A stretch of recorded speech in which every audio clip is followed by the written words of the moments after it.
รถยนต์ Mazda CX-3 បុករះរថយន្ត2គ្រឿងនិងកង់3ឥណ្ឌា1គ្រឿងមុនរេចង្កូតឡើងខឿនបុកជញ្ជាំងផ្ទះនៅខណ្ឌចំការមនភ្នំពេញរថយន្ត Mazda CX-3 ពណ៌ប្រផេះពាក់ផ្លាកលេខកម្ពុជា VISOT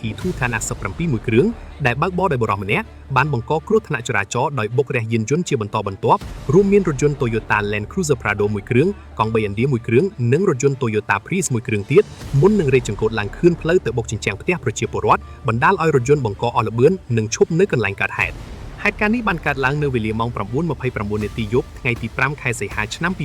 2026តាមបណ្ដោយផ្លូវលេខ99ស្ថិតក្នុងសង្កាត់បឹងត្របែកខណ្ឌចំការមនរាជធានីភ្នំពេញតាមព័ត៌មាននៅកន្លែងកើតហេតុបានឲ្យដឹងថារថយន្ត Mazda CX-3 បានធ្វើដំណើរតាមបណ្ដោយផ្លូវលេខ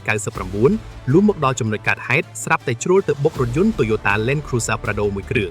ដោយសាររថយន្តនៅតែមានល្បឿនបានជ្រុលទៅបុកកង់3ឥណ្ឌាមួយគ្រឿងបន្ថែមហើយរុញបន្តទៅបុករថយន្ត Toyota Prius មួយគ្រឿងទៀតដែលបណ្ដាលឲ្យយានយន្តទាំងអស់រងការខូចខាតក្នុងកម្រិតផ្សេងៗគ្នា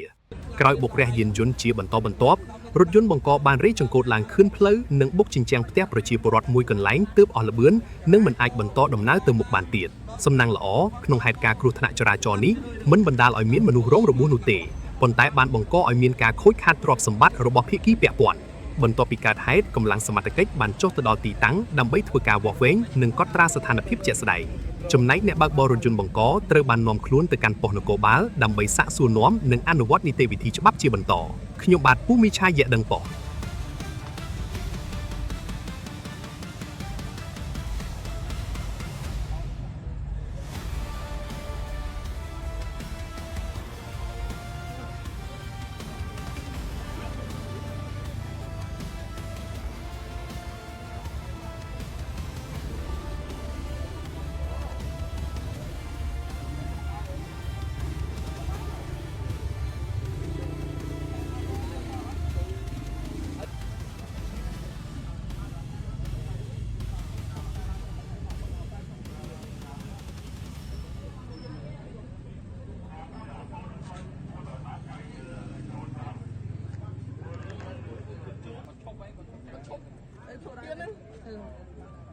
វាវាព្រឺមកមកលោតចំលើមក